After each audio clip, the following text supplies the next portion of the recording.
This is Joe Galloway conducting an oral history interview with Mr. George Christos on Tuesday, November 12th, 2019 at 3:30 p.m. We are located at the Guerrilla Media Studio in Naples, Florida. Sir, before we begin, would you please state and spell your first and last name for the transcriber? Yes, it's George Christos, Christos. Thank you. Before we talk about your time in Vietnam, we'd like to get a little biographic information. When and where were you born? I was born in a taxi in between Newton Falls, Ohio and Warren, Ohio. That's the first time I've heard that one. Yeah, it's right on my birth certificate. I didn't know it until I went into service and had to produce a birth certificate. Who were your family members? My father, George, he was a World War II veteran, and my mother, Josephine, and I had an older brother, Chris, and a younger brother, Jimmy. And when were you born? When? 1946. 46. And where's your hometown? Where'd you go to school? Mostly in Cincinnati. I went to a private boys' school, Roger Bacon. And what led you into the U.S. Navy? Well, I was in college. I was attending the University of Cincinnati. I was co-oping with the American Cyanamid. I had my college education all paid for and a guaranteed job, and I got drafted. Wow. And I called my career counselor, and they said, yeah, 17 guys in your class got drafted. The Selective Service changed the rating for industrial management. And so that day that happened, that I got the notice in the mail, I ran down to the federal building and enlisted in the Navy. I wanted to go in the Air Force, but the line was too long. Uh-oh. Now, recruiters had come to our high school and told us about the different programs and how you can get a school, and you can go in for 3 years. And when I got in there to the recruiter and I said that, I'm here for the 3-year program, they said, that's all filled up. That's why I at least want a school. Oh yeah, you'll go to school. What kind of school you want? I said photography. Oh, that's fine, but you'll have to sign for 4 years. I said okay. Never happened. Had you? Yeah.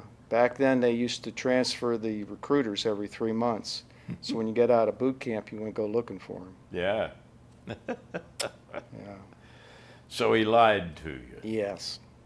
Now, you were in college and you had a deferment, but they canceled it. Right. That ain't right. I know. Nothing. What are you going to do? What are you going to do? Well, now you're in the Navy. Yeah. And you go off to boot camp where? Great Lakes Naval Training Center in Illinois, yeah. And that was a very bad experience. What year? 1965. 65. Vietnam is just coming up on the radar at that time. Right. What was your sense of the war before you signed up? Well, I really didn't think about it too much. All you saw on the news was it was a police action. They didn't call it a war in 1965. They called it a police action. No big deal. Yeah. Well, police get into some pretty big fights. There's a lot of chaos connected going to boot camp because they had sent 100 of us on a plane from Cincinnati. And we had no barracks, no uniforms, nothing for days and days and days. They marched us in the snow up to our ankles with civilian clothes on. A lot of people got frostbitten. We didn't have a barracks to sleep in. We had to sleep in on a gymnasium floor with an army blanket. It's 40 degrees below zero in December. What was the Navy thinking? Well, like I say, it was chaos. The recruiters kept sending people, and boot camp couldn't handle it. Yeah. They just said, we're overcrowded. Man. Yeah. Did it finally settle down? No. No. No, it was quick. I mean, I don't think you got the normal training that you were supposed to get. They just wanted to rush you through. And I ended up in a company I was in was a color company. So come Christmas, we didn't get to go home. We had to entertain all the families, putting on the drills and everything. Yeah.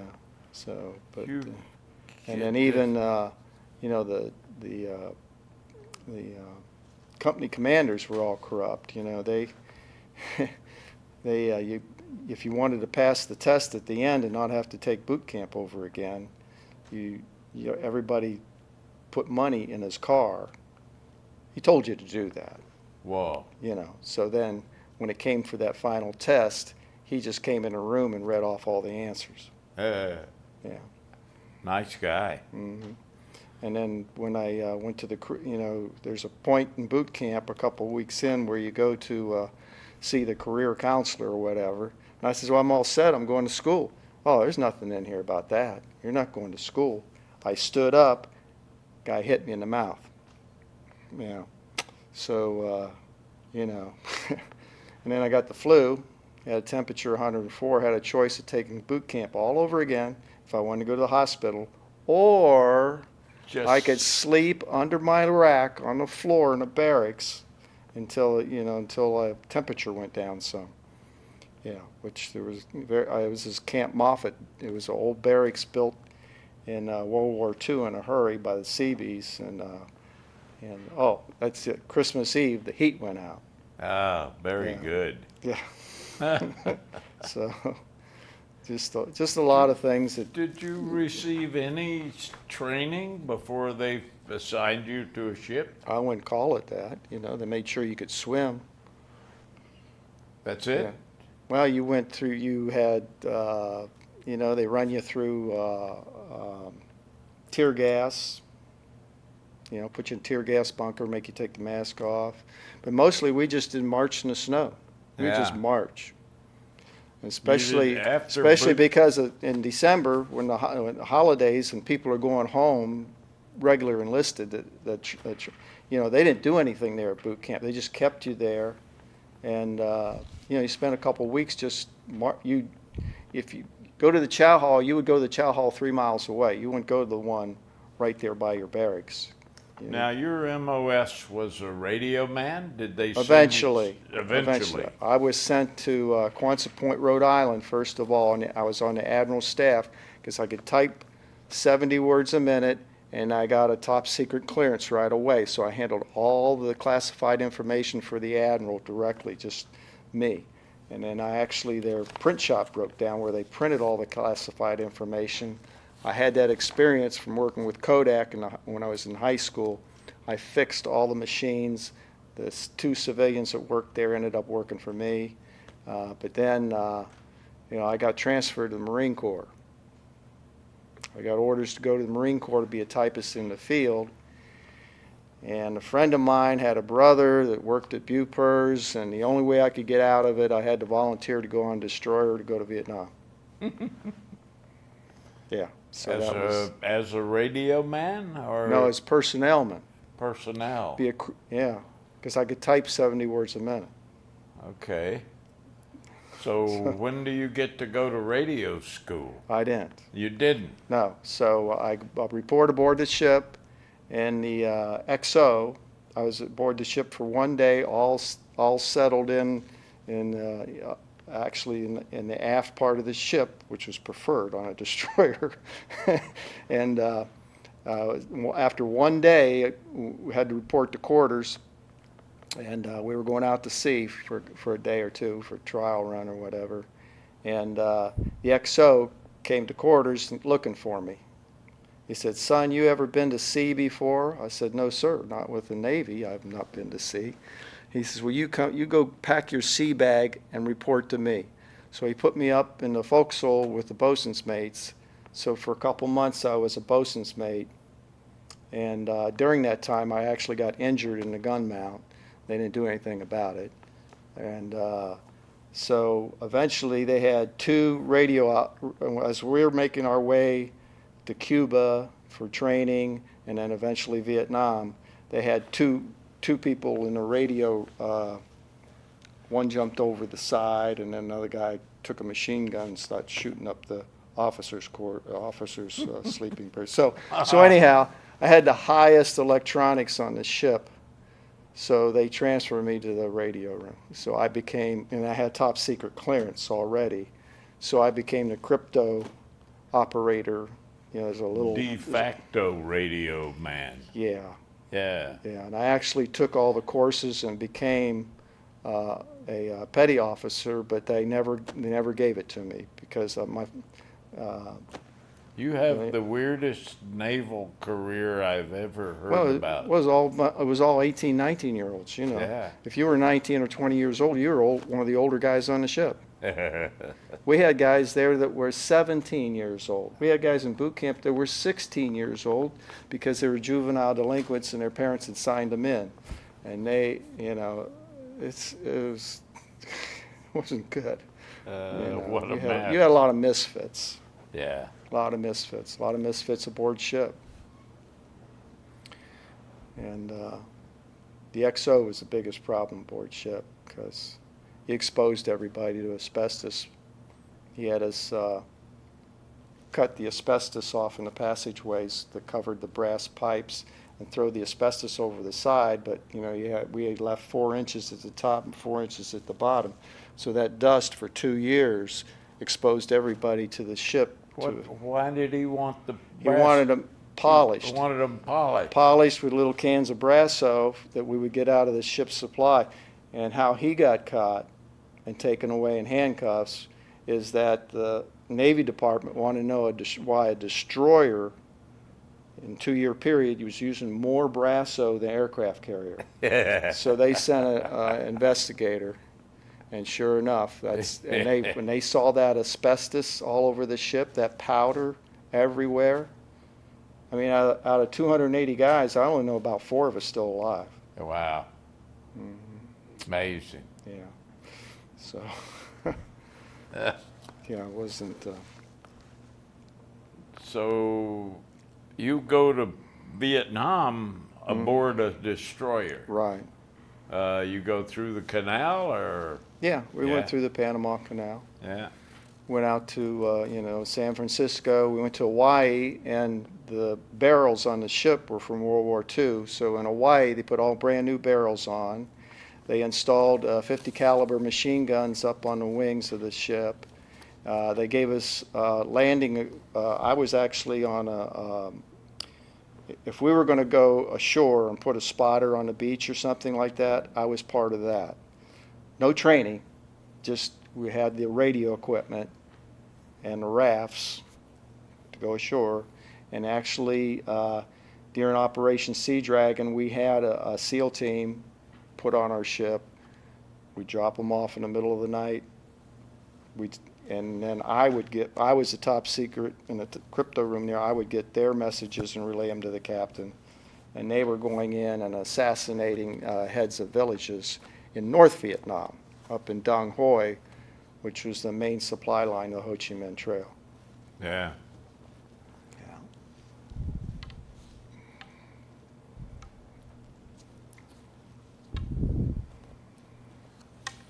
Describe your ship, the Damato. Well, the Damato's a World War II, destroyer, Fletcher Class. It had they did a Fram 1 after World War II because they thought destroyers would be mostly anti-submarine warfare and not so much shore batteries and worrying about planes and stuff like that. So above the 01 level, they took off all the armor plating to make the ship lighter, replaced it with aluminum. So I'd be sitting in the radio room in the back. You're locked in a separate little room with the teletype machines and the crypto machine. And when we'd go on these runs into the beach, and we'd have explosions around the ship where the shrapnel would punch holes in that aluminum. So I could see daylight right in front of my nose, about 2 feet in front of my nose there at the bulkhead, holes in the side of the ship, basically, go right through that aluminum. Yeah. Yeah. Not too good at turning bullets. No. And the ship took two direct hits in September 13, 1967. From Yeah. what kind of ammo? Shore batteries. They were mostly mortars. This is I guess. north of the DMZ? 400 miles north of Saigon, Dong Hoi Harbor. They would, we would light that place up at night. We used Willie Peter and all that. You know, we'd make these we'd run in at them about 1,800 yards off the beach there. And they would always be shooting at us. And there'd be explosions all around us, never hit us because they have cross-slot radar. They didn't have radar like we did. So they Right. had to lock in two radar things on you to even, you know, and we're moving. So we were lucky. For months we were lucky until that September 13th when we took two direct hits, and the first one went up in the torpedo deck and it went down a couple decks, and when it blew back up it took out all the communication lines and everything all the way back.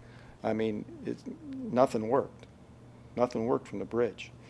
So we were pretty much dead in the water, and after sitting there for a while, we could see that they're starting to come out little boats and stuff, you know. Mhm. So Gonna come get you. yeah, so eventually the USS De Haven came and kind of rescued us, but Tow you yeah, off? Yeah, we were lightening up with those 50 calibers, and we emptied out the small arms locker. We had BARs in there, machine guns, and that type of thing. But so they took us to an abandoned island where they flew. We had to stay on. Oh, the second shell landed right next to the radio room where I was and the ASROC launcher. So there's 6 missiles sitting in a launcher.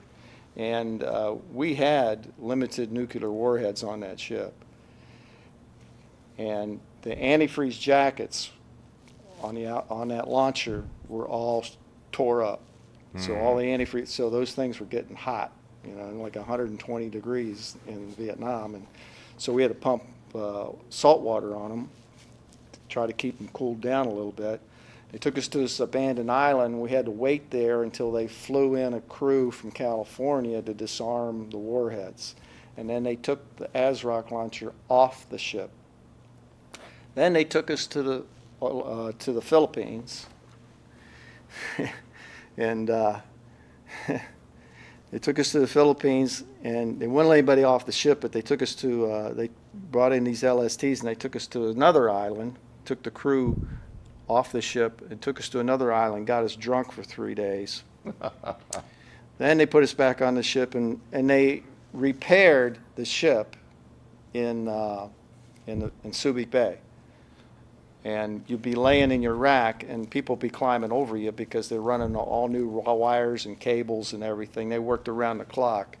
The shell up front took out the captain's cabin and the Commodore's cabin. Well, they had photographs of what it looked like before, and there's people in the Philippines, you couldn't tell that anything ever happened when they got done. They replaced there was a couch in there or whatever, it looked the same colors, everything. They completely duplicated everything just from photographs.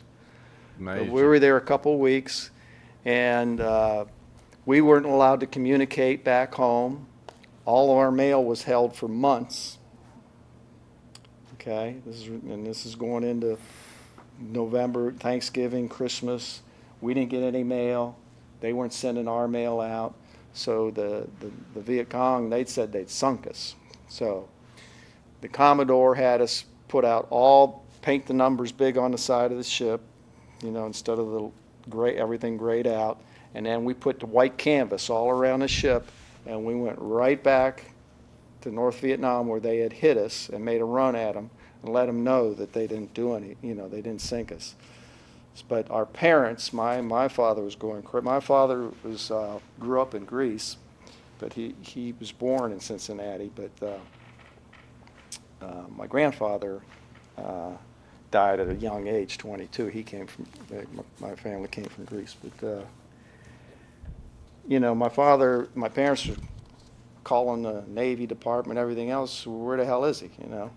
They wouldn't tell him. They wouldn't say They anything. wouldn't say a They word. wouldn't say anything. And then, I don't know, I guess it was in January, here comes a helicopter with like 300 bags of mail that dropped on the ship. And there was cake and cookies and all that, all moldy, because they've been, you know, it's been sitting in a warehouse for months. Yeah, you talk about the morale sucking on a ship when you don't even, you know, you can't call home, you can't get off the ship, you know. Can I take your cane for you? Huh? Can I take your cane? Sure.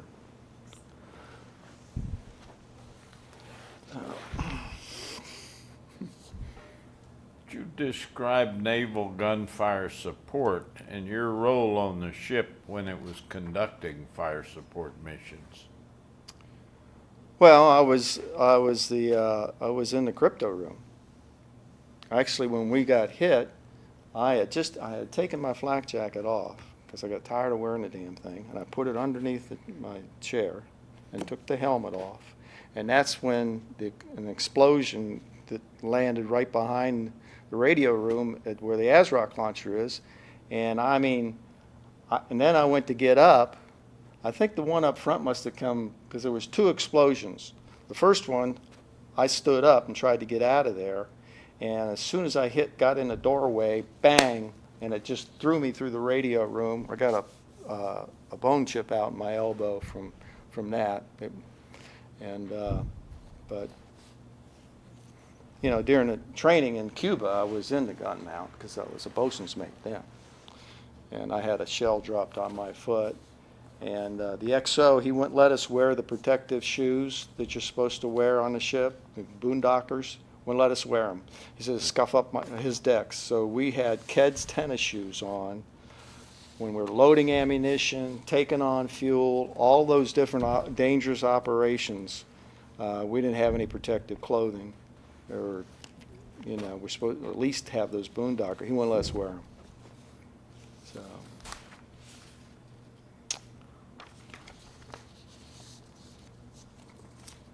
How long would you be at sea between port visits? Months. Months. Uh-huh. Yeah, when we were in Operation Sea Dragon, we just going around the clock. We're standing port and starboard watches, and like every 3 days you had to go out and take on ammo from an ammo ship, which is You were shooting up the whole supply in 3 days, huh? Yeah. I mean, I don't know. I couldn't tell you how many rounds, but I know, you know, we loaded a lot of ammunition, I bet. and then we take on fuel, and then sometimes we would get, you know, food supplies too. But we pretty much take everything with you for months. For months. And they put it down in the reefers. Yeah. And then after weeks or so, everything tastes the same. You couldn't tell what you were eating if you closed your eyes, you know. It had that reefer taste to it, you know. And they portioned everything. I was 168 pounds when I was aboard that ship because I don't care how hungry, you were hungry all the time, but they would just give you portions, small portions, unless you knew one of the cooks. Yeah. So in the middle of the night from the radio room, me and two other guys, we'd go down and we'd distract the bakers baking bread down there, and we'd steal one of those rolls. And then we'd go down to the reefer decks. There was padlocks on the big metal doors, you know. We'd take out the pins, take the door off. We'd go in there and get ourselves a big bologna and a big thing of cheese, and we'd take it up to the radio room, get something to Make eat. sandwiches. Hungry. Hungry. You know, there's rumors about the Navy having good chow. Didn't work on your ship, huh? Not on a destroyer. Describe general quarters and what your role was when GQ was called. Well, I was in, during target practice and everything in Cuba, I was in the gun mount. I was a loader, Right. yeah. But once we went to Vietnam and I'm in the radio room, I was in the crypto room. That was my GQ station. Yeah. You know, and sometimes we'd be at GQ for extended periods of time, to where no meals are served or anything. They'd pass around. Oh, they pass around these small cans with little hamburgers in it, and you look at the label, and when it was 1942. Yeah, they were sea rats from 1942 aboard that ship in 1967. Yeah. We were eating over 20-year-old hamburgers, but we were hungry. That's it. They petrified them. Yeah.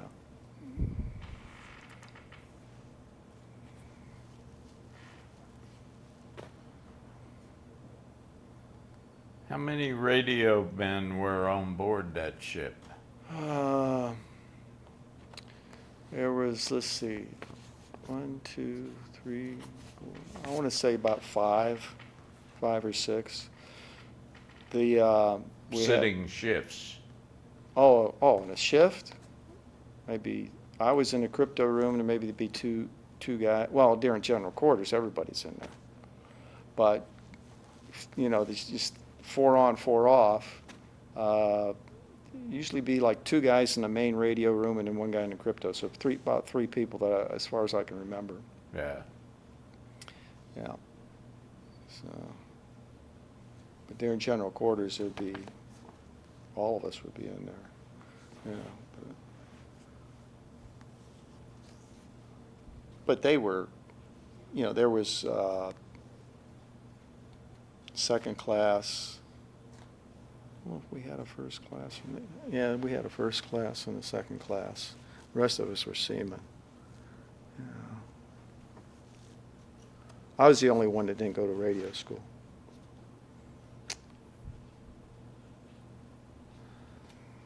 Describe your friendships with and your impressions of the people you worked with and lived with on this ship. Well, I was pretty much by myself, as far as when I was in radio, which was most of the time, I was pretty much by myself. But I did have a real good relationship with Captain Dietrich. He, because, he's trying to get some sleep at night, especially at night after we're going, with GQ all day and whatever. And if whether we're cruising, going out to sea to pick up supply, whatever, if he can get 4 or 5 hours sleep, he was pretty grateful. So he told me that I could decide whether the message was important enough to wake him up. Because previously to that, like every hour, there'd be a priority type message that the captain's supposed to see or whatever. Well, they really weren't. They could wait until, they could wait a few hours. So I wouldn't wake him up. And so we got along pretty good. And, yeah, it was a pretty good relationship. But he didn't know what the XO was doing to us. So XO was mostly, once you got off the deck force, being a bosun's mate, you kind of got away from the XO. He made the, bosun's mates suffer the most. He'd pass out extra duty and chip and paint and all for no reason. It's different if you did something wrong.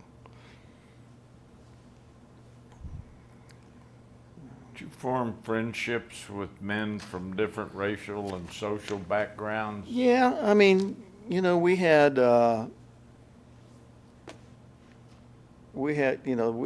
people from the Philippines working in the galley, stewards, and I mean, everybody pretty much got along on that ship pretty good. We had a gunner's mate who was on the New Jersey in World War II. He was a first-class gunner's mate on the New Jersey in World War II. He was a first-class gunner mate on our ship, Gunner Von Lindy. And that tape that was made aboard the ship by Lieutenant Scott, and I'm in touch with Lieutenant Scott. He lives in North Carolina. We communicate back and forth quite a bit because he's had a lot of different health issues from the Agent Orange. See, we went up the Saigon River, and that was where we were exposed to Agent Orange. It was actually sprayed on top of the ship, so because the snipers were shooting at us out of the mangroves, and they wanted to, spray that, but they sprayed the whole area with those, looked like a bomber came over top of us. So, but a lot of health issues from people that were aboard that ship. But I don't think there's only a handful still alive. And that's, problems they're having with the VA is because of Agent Orange. It's too late. It's too late. They just passed the blue water Navy thing. Well, there's out of 3.4 million military that went to Vietnam, there's less than 600,000 still alive. So, the fact that the VA is going to take care of veterans, yeah, they're going to bury you. That's about it. So I've had a lot of issues with the VA and lack of doctors, lack of nurses. Now I saw a huge improvement before 2 years ago. They were hiring doctors and nurses, and they built this new facility here in Cape Coral, and they were going to build 17 more hospitals and clinics, and that all stopped 2 years ago. Yep. They just said no. And they trying to privatize the VA. That's the worst thing they could do. Absolutely insane. They've sent me. I tried it a couple times because I'm 100%, and I tried to go through the choice program. They send you the wrong doctor. They don't send the paperwork. That first company, Health Net, whatever, they took billions of dollars of the VA medical, and they didn't do anything with it. And then now they got rid of them and let somebody else. But for-profit companies, we don't, before, when they started the choice program maybe 5 years ago, and I was one of the first ones on it, you're called the VA, and they made an appointment for you, and it was fine. Now, to go through a third party that's for-profit, they don't know what they're doing. They don't even know what doctor to send you to. So, Yeah. But right now, I have in the past couple of years, I haven't had a primary care physician for more than, one visit, and he's gone. Right here, right here in this area, Port Charlotte. It's not right. Can you describe the quality of the leadership on your ship? Officers, petty officers, chiefs? Everybody was great except the XO. He was just cruel. He was just cruel. He was nuts. He really was nuts.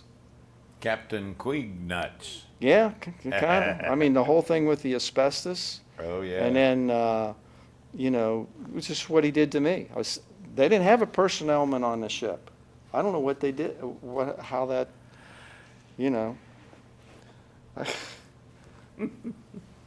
I was assigned to be the personnelman. I had nice tailor-made uniforms from when I was on Admiral staff. I had them silk lined, and I had some gabardine uniforms made. And boy, I ruined all those as a bosun mate. Mm.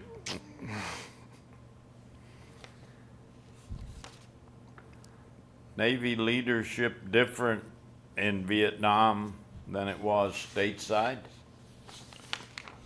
Well, oh yeah. Well, I mean, aboard ship was entirely different than being on Admiral staff I was in Quonset Point, Rhode Island, Airedale Navy. Yeah. And I had a lot of responsibility. I worked a lot of hours and everything else, but it was being in the military and doing your duty and all of that. But I guess I kind of got over all the cruelty and all the craziness in boot camp, and then the fact that I didn't get to go to school. I was just starting to get over that, and then I get a telegram I'm going to be going to the Marine Corps. I said, they can't do that. Yeah, they can. Yeah, they can. Yeah, they can. I'm sure I wasn't the only one that got something like, transferred services, but yeah, they've done that before. So I guess they didn't have any typists in the Marines. you describe your most vivid memories of Vietnam? Describe for us the best day you had during your tour.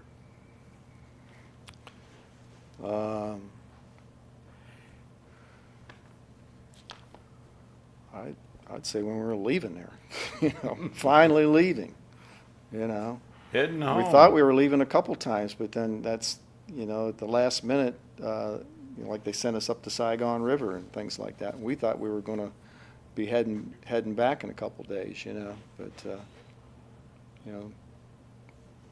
but when we finally got underway, that we're leaving, we're not coming back. Describe for us the worst day you had during your tour. Well, I'd say the day we got hit, because that kind of traumatized you, just the just the whole event, start to finish, and it didn't end when we, because even when they took us to the Philippines and stuff like that, until they got got those missiles off that ship. They kept us on the ship so we couldn't say what happened. Yeah. They held our mail so we couldn't tell what happened. Tell me about your mission up the Saigon River. What the hell were you doing up there? They were, I don't really know. I mean, it was because we were right up by where the port is. There's a port there, Saigon, the port. We were right up there. And here's a funny thing about that, because before I went in the Navy, I also, through high school, I worked for a Kodak dealer developing film at night, 35 millimeter. So I had a real nice movie camera, 8 millimeter movie camera. And we went up the Saigon River, and these jets were coming in and scraping where they were shooting out of the mangroves and stuff like that. I filmed that. And I sent that film off to Kodak. They confiscated it. I got a thing back that the government had confiscated it. So somewhere in a box somewhere is my movie film. I guess, but I'm pretty sure the reason that we were there was to kind of protect the port. They were getting a lot of fire from across the river, I guess, until they brought in the Agent Orange to kill off all the mangroves and stuff. That was kind of a crazy thing going up there. This is not the first time that ship went up a river, though. When a year later, we went to South America for a year and went to every port in South America. We also went up the Straits of Magellan. Yeah. And up the Amazon River in a destroyer and a submarine. Yeah. Yeah. So destroyer only needs about 19 feet of water, I think. It doesn't have a lot of fuel. How much, if any, contact did you have with our allies, the Koreans, the Australians? Mostly Australians. We had New Zealanders. We had Australian destroyers with us, and the thing you notice about them is they got to wear shorts. They got a beer ration every day, and I don't know where it was exactly. I don't know if it was in the Philippines or someplace. We got together with this one ship that we'd been with quite a bit. A couple of us got together with some of their crew, and we went drinking. Yeah. Boy, can they drink. Can they drink? Drink that, that Filipino beer, boy. Tiger beer. What were your impressions of the Vietnamese people you had anything to do with? Villagers, townspeople, South Vietnamese Navy or Army? No, really didn't come in contact with them. None. No. The only thing, that kind of goes through your mind, because I know, like they would bring these barges and they call them wibliks and stuff like that. And we shot up a lot of things. We did a lot of damage. We killed a lot of people. That destroyer was a killing machine, what we were doing. And then you think about, I just don't, just the whole idea that you're killing people, And now, here you are 50 years later, and it was for nothing, basically. I don't know. How much contact did you have with your family back home? Only through the mail, or like finally when we started heading back. Yeah, I mean, there was no way. I don't think when we were in the Philippines you couldn't call home or anything. The only time, San Francisco, I think when we, I don't know if it was Hawaii or San Francisco, where I actually got to call home, and then you couldn't talk. You'd get the, you'd wait in line. They had these, like a phone center with all, people from and you'd wait in line, and when you got that phone and your parents got on you couldn't hardly talk. Now, there was one time, my dad spoke kind of a broken English because he grew up in Greece, even though he was born in the States. But he didn't come. He was in Greece from the time he was a year old to he was like 15. And so, he spoke Greek most of his life. But being a radio operator, I was able to call him through the Marine operator once while we were at sea, and I actually put it out over the ship because it ended up being pretty funny. People, but, yeah, I put it out through the 1MC. So I'm lucky I didn't get in trouble for that. How much news did you get on the ship about the war you were fighting? You get any Stars and Stripes or Armed Forces radio or any of that? Nothing. Because as far like in the radio room, we just had we didn't get anything. We didn't get newspapers. We didn't get anything. We didn't. Even in the radio room, I mean, all the broadcasts that we kept up, it's all tube radios. So you constantly you had 4 or 5 transmitters, 4 or 5 receivers, because it kept going up and down, So, this is stuff from World War II. Wasn't the best equipment in the world, And so just keeping the transmissions up that we needed to communicate with the ships, the fleet, that type of thing. And there's a lot of times when we had targets, real good targets that we could have taken out, and we had to get permission from Washington. We had to wait. Of course, then the target's gone. So it happens. Yeah, that was frustrating. Tell me about going home. Did you go home on the boat? On the ship? Yeah. Yeah, we went back to Midway Island, refueled, from the Philippines, Midway. Then we went to Hawaii. They took the barrels off the ship again, put new ones on it, took the 50 calibers off. When we left Hawaii, though, we still had this shore party landing radio equipment. Yeah. Backpacks and all the radio equipment. And they didn't want to get caught with it. The people in the radio, they didn't want to get caught with that equipment when we get to San Francisco in case there was some kind of inventory. So they just tossed it over the side. Hey, the whole thing. Everything. Get rid of it before we hit, because they were afraid they were going to get in trouble because they didn't turn it in Hawaii. So, crazy things that you remember. Now, did you still owe the Navy some time after your Vietnam cruise? Yeah, I went to South America for a year. Oh, We were only in the States. Actually, I got married the day we got back from Vietnam. And then sailed off to South America? Yeah, for a year almost. We went to, Sound like fun. I don't know. We would travel at night and then give tours during the day, and we just kept doing that to every country in South America, every port in South America. So it was a lot of work. Do you have any difficulty readjusting to life after combat?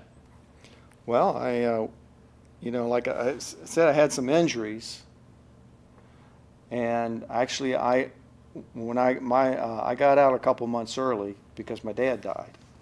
Okay, and my parents owned a restaurant, and so, here as soon as when I got out, and it's a funny story how I got out too, because I was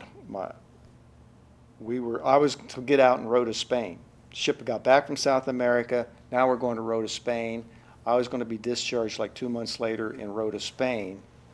So my mother calls me and said, "Your dad's in the hospital. Are you coming home this weekend?" I mean, I never went home. I couldn't. Hell, we were never in port long enough to go home. So, can you come home this weekend? I says, "No." I says, "Tomorrow morning we're going to row to Spain." She says, "Well, your dad's in the hospital. He's nothing wrong with him. He just needed a rest." Well, I had, being in the radio room, I had contact with the Red Cross quite a bit when things like that would happen. So I called the Red Cross. They called me back, says your dad's had 3 heart attacks. He's in the hospital. We'll arrange emergency leave. You can leave the ship within hours. So I'm packing up my sea bag, and here comes the XO. You can leave that stuff on the ship here because you're going to join us. They're going to fly you to row to Spain in 2 weeks, after your emergency leave is up. I says, I am not coming back. I took my sea bag with me. So I was working in managing my dad's restaurant in Columbia, South Carolina. He was in the hospital. He died a couple weeks later. But, my lady comes into the restaurant who was a regular customer and knew my mom and she worked for the Red Cross. She said, "I see that your leave's going to be up. What are you going to do?" I said, I'm not going back. I got to take care of my parents, And she says, "Well, let me call my brother." Her brother was Senator Penn in Rhode Island. The next morning, telegram, report to Charleston Naval Base, immediate discharge. So, restaurant was closed on Sunday. I drive to Charleston from Columbia. They said, "You got to check in the barracks here for 2 weeks." And I says, "You want to call the senator?" It says right here, immediate. Discharge. Well, we have to give you, I says, immediate. They said, "Well, come back next Sunday and we'll have all your paperwork." And that's what I did. Yeah. And you were out. Yeah, I was out, and immediately went to the VA in Columbia, South Carolina, and then, my problems with them began. VA Began then. Yeah, with the VA, yeah, because the VA, if everybody knows this, the VA, Vietnam War, horrible. People lined up in the aisle. Have you ever seen the movie Born on the 4th of July? And the conditions of the VA hospital, that's real. That was real. That movie is, as far as depicting how veterans were treated when they come back from Vietnam, that's it. What did you do after you were immediately discharged? You ran the restaurant? Well, I couldn't be on my feet. Because I'm going to the VA, trying to get. Eventually I went to a civilian doctor and had some surgeries done, but I couldn't really get any help. The VA was, they're handling people that are missing arms and legs. Yeah. Me with my, what actually happened is I had some bones broken over here, but then from walking on those metal decks and tennis shoes, my metatarsals broke down. So that's a problem I had. And then I have, from the Agent Orange, I have peripheral neuropathy and bladder problems and everything else. So, things just... So, I sold the restaurant. I had to get off my feet. And I got in the car business because I figured I can get into an office setting. So, and that's what I did. I worked unbelievable hours, did things that people would never do just to get in the finance department so I can get off my feet. Yeah.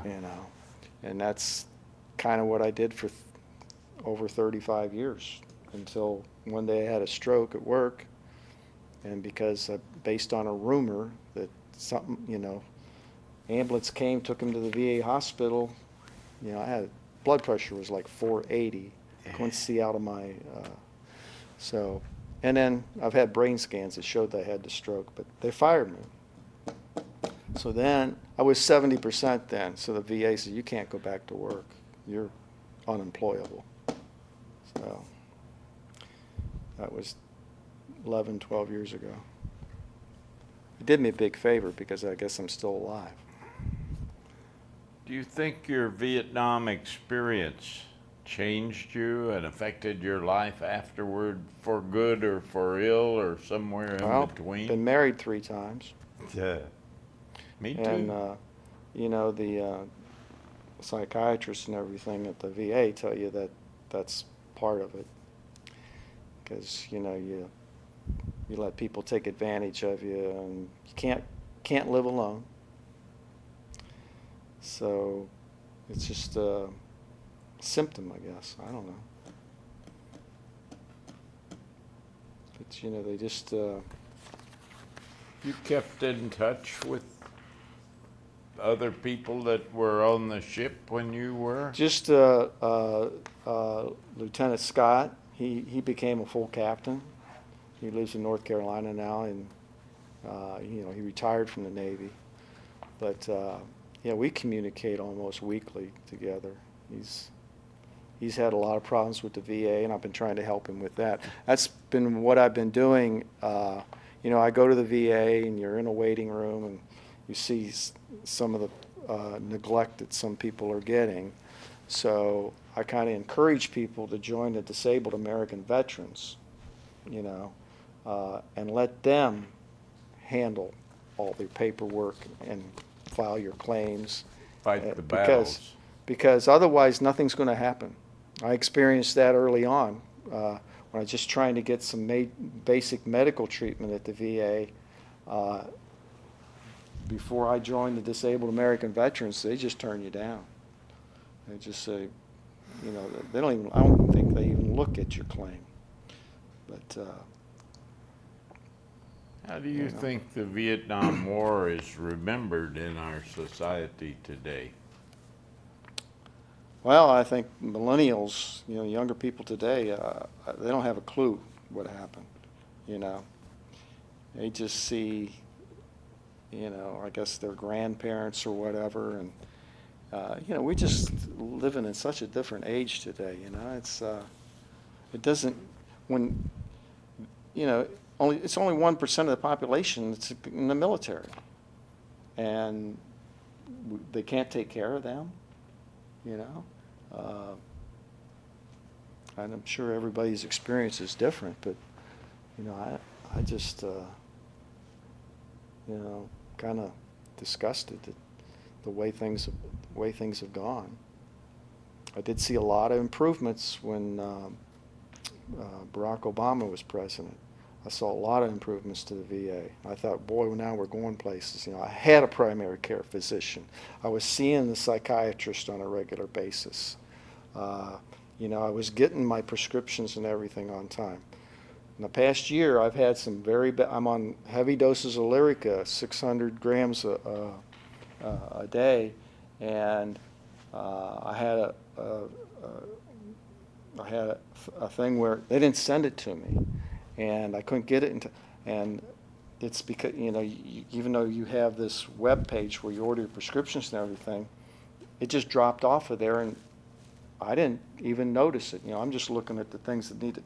So anyhow, I went into convulsions for 3 or 4 days, and you know, I thought I was going to die, because you can't stop taking this stuff. Mm-hmm. You know, it's you know, so anyhow, I just had, you know, try to tell other veterans, you just got to keep fighting. You can't give up. Yeah. You know, even after you're gone, somebody in your family's got to fight for you. Yeah. Yeah. Have you been to the Vietnam Veterans Memorial in D.C.? Yes, I've been there twice. What are your thoughts when you go there? Well, it's very somber. I mean, you just think about all these young guys, you know, 18, 19 years old. I don't think I think the reason that so many were killed in Vietnam is they weren't trained. Did you know that out of the 58,000 plus that were killed, 50,000 were enlisted, okay? Average age is like 20 to 23. Well, you know, there was only 1,000 Marines killed in Vietnam. 1,000 Marines, because they're highly trained. No, wrong. They had the highest casualties of any of the branches of service. Well, I just saw this government printout thing where there was only out of. I can guarantee you, I'm It showed associated maybe. with the 1st Cavalry Division. They Yeah. had the 2nd highest casualties, but the Marines were absolutely #1 in deaths and wounds.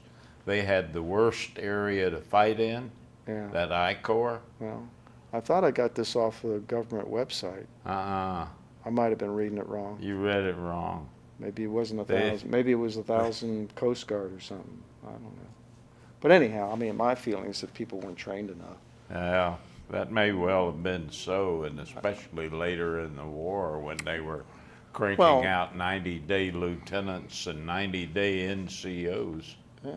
Well, the draft, you know, when they started drafting people in 1965 or whatever it was, and, you know, the fact that the Great Lakes was overcrowded like that, I'm sure that maybe, you know, Fort Jackson and all these other places had the same experience of, let's just get these guys through. Let's get them out of here. I don't know. Because, I mean, why did, you know, I don't think they had the medical backup to fight a war like that. Yeah. The fact that you lost 58,000, I mean, a lot of them, I met, you know, a lot of them bled out, where if there was more medical backup, more medics, more doctors, a lot of those lives could have been saved. You know? I don't know. Thank you, sir. Okay. Appreciate you I hope coming hope I didn't go too far to, you know, in. Well, I just, it's your story. yeah.